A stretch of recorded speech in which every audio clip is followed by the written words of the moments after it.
Irmãos, graça e paz a todos. Quero começar uma série de vídeos aí a respeito das duas casas de Israel e espero que você possa ser edificado por aquilo que vamos compartilhar aqui, com todos os detalhes necessários, tudo aquilo que eu aprendi nesses últimos anos. Eu acredito que muitas coisas nós estamos aprendendo para compreender aí, né, a mensagem do Senhor para os últimos dias e o plano dele de redenção e restauração do seu povo. Amém?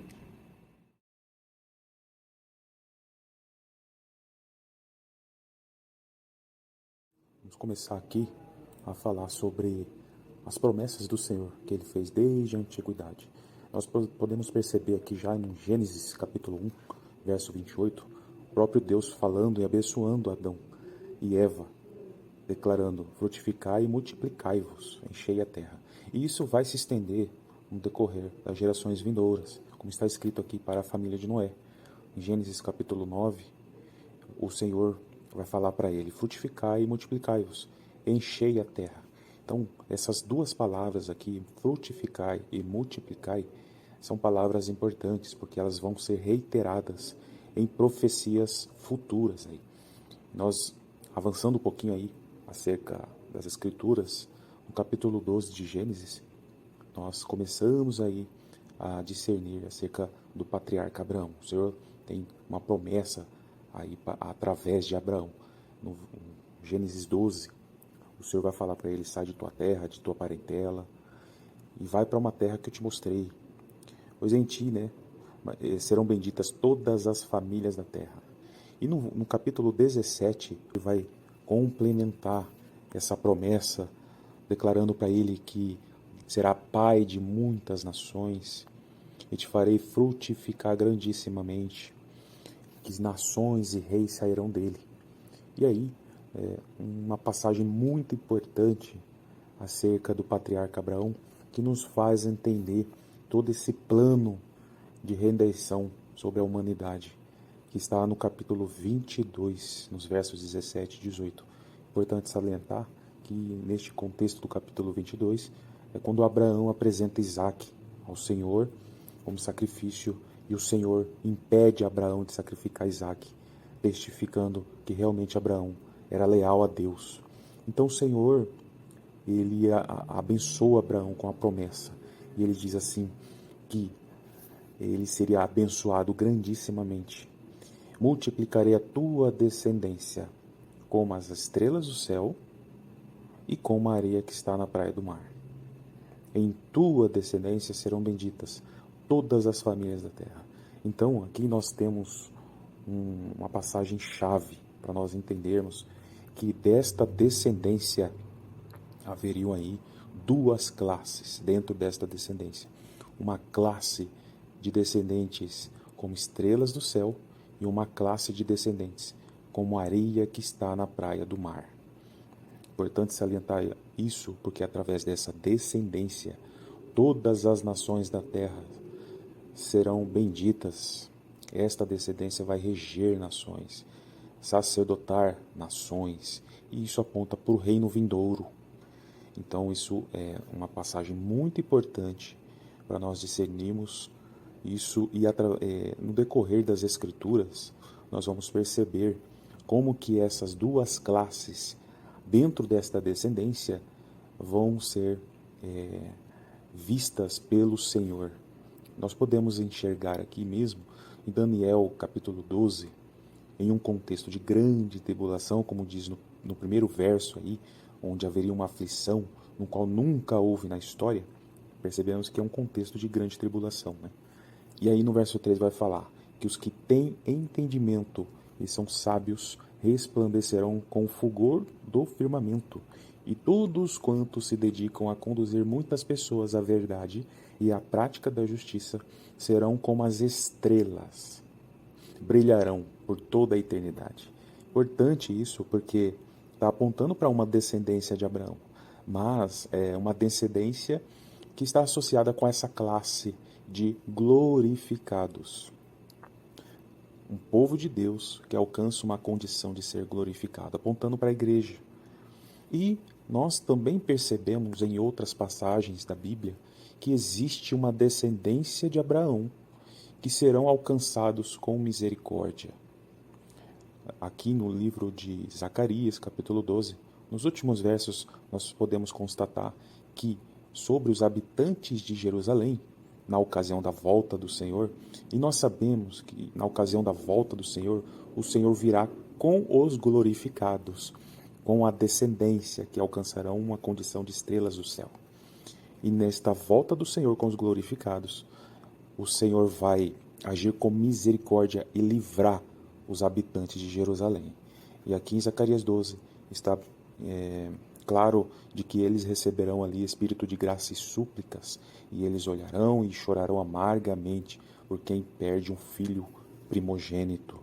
Precisamos entender, neste capítulo 12 de Daniel, que existem menções ali de 1260, 1290 e 1335 dias. Quando nós estivermos estudando aí acerca das 70 semanas de Daniel, nós vamos poder aí explicar melhor estes períodos finais aí, né? E com relação aos 1260 dias, são os últimos 1260 dias, ou 3 anos e meio, ou um tempo, tempos e metade de um tempo, de um ciclo de uma semana de anos, apontando para a última semana dessa profecia que está em Daniel, capítulo 9, que são eventos relacionados com o Apocalipse. Então, este período de 1260, que está em Daniel 12, é o período onde vai encerrar aí essa profecia das 70 semanas. E nós sabemos que as 70 semanas de Daniel apontam para o cumprimento das 7 maravilhas, que está em Daniel 9, verso 24. Então nós precisamos ter esse discernimento, inclusive essas duas classes dessa descendência de Abraão.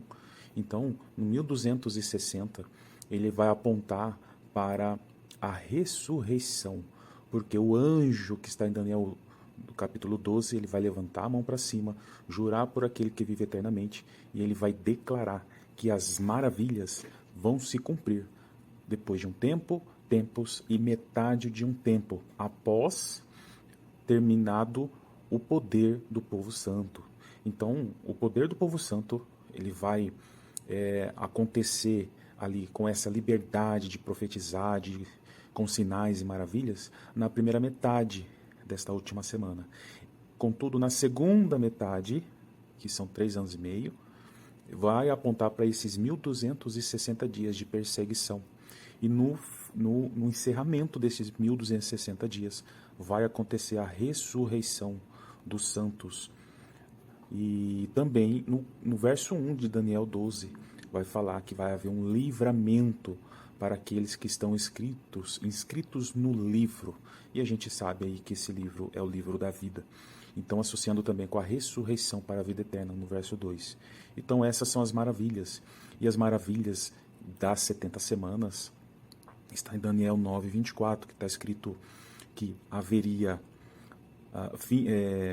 cessar a transgressão, dar fim aos pecados, expiar a iniquidade, trazer justiça eterna, selar a visão e a profecia, e ungir o Santíssimo.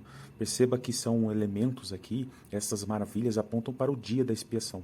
Por isso que é importante nós discernirmos aqui as solenidades bíblicas, porque elas são sombras que nos fazem entender a realidade.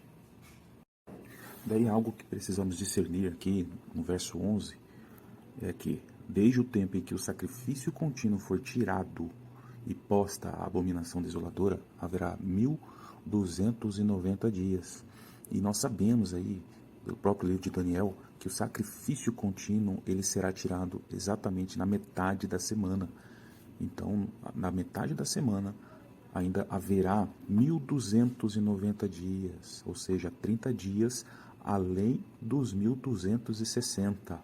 Então, depois da ressurreição e glorificação desta descendência como estrelas do céu, então haverá mais 30 dias até que essa abominação desoladora acabe.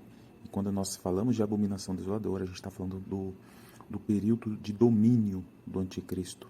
Isso, o domínio do anticristo, ele só vai ser tirado, só vai acabar na ocasião da batalha do Armagedon, na volta do Senhor Jesus, com os seus santos para o Armagedon. Então, existe uma lacuna de 30 dias até que este domínio do anticristo sobre a terra acabe. Então, na ocasião da volta do Senhor Jesus, o povo de Jerusalém, essa descendência como areia, eles vão prantear, eles vão chorar como quem perde por um filho primogênito. É como se fosse um pranto de um luto. Então faz muito sentido esta lacuna de 1260 a 1290 dias, fazendo aí 30 dias de intervalo, porque são 30 dias de luto, de pranto. Isso faz sentido quando nós analisamos as Escrituras, por exemplo, no livro de Números, capítulo 20, verso 39, toda a congregação chorou pela morte de Arão por um período de 30 dias. E também Deuteronômio 34, verso 8, os filhos de Israel prantearam a morte de Moisés por um período de 30 dias. Então faz muito sentido relacionarmos os eventos finais ali de Zacarias, capítulo 12, com este intervalo de 30 dias, entre 1260 e 1290 dias. E aí nós conseguimos discernir essas duas classes dessa descendência de Abraão neste intervalo. Aqueles que serão glorificados e depois de 30 dias, aqueles que serão alcançados com misericórdia. Aqueles que não serão glorificados, mas que também farão parte de uma descendência como a areia da praia do mar. Nós vamos entender as passagens, outras passagens da palavra, até mesmo as palavras do apóstolo Paulo, em que, quando ocorrer a plenitude dos gentios, aí todo Israel será salvo. E ele faz menção de uma parte deste Israel endurecida, que foram endurecidos, e que, caso não permaneçam na incredulidade, serão reconduzidos. Existe uma classe de uma descendência de Abraão que serão alcançados. Como está escrito aqui em Romanos, quanto à eleição, amados por causa dos patriarcas. Então nós percebemos aí pelas Escrituras de que existem essas duas classes. E essas duas classes que fazem parte desta descendência de Abraão, elas vão ter ali um propósito dentro do reino vindouro, do reino milenar. Então nós podemos perceber que no livro de Gênesis 22, verso 18, através dessa descendência envolvendo glorificados e não glorificados, todas as nações da terra serão benditas. E aí nós conseguimos discernir, através dos profetas, de que vão restar nações. Por exemplo, no livro de Zacarias, capítulo 14, verso 16, diz que de todos os que restarem, de todas as nações que vierem contra Jerusalém, subirão de ano em ano para adorar e celebrar a festa dos tabernáculos. Então, no reino milenar vão restar nações, nações não glorificadas e que irão até Jerusalém para celebrar as festas. Assim virão muitos povos e poderosas nações a buscar em Jerusalém ao Senhor dos Exércitos. Isso está em Zacarias, capítulo 8, verso 22. E as passagens conhecidas de Isaías 2 e Miqueias 4, onde muitos povos dirão um para o outro: subamos ao monte do Senhor, para que nos ensine os seus caminhos, porque de Sião sairá a lei. Então existem passagens que também apontam para estas nações que vão restar, e que essas nações serão regidas, por uma descendência de Abraão. Então, esta é a fala introdutória acerca das duas casas de Israel, e entendendo bem essa passagem das promessas do Senhor para Abraão, nós podemos aí discernir acerca das duas casas de Israel, ok? Um abraço a todos e até o próximo episódio.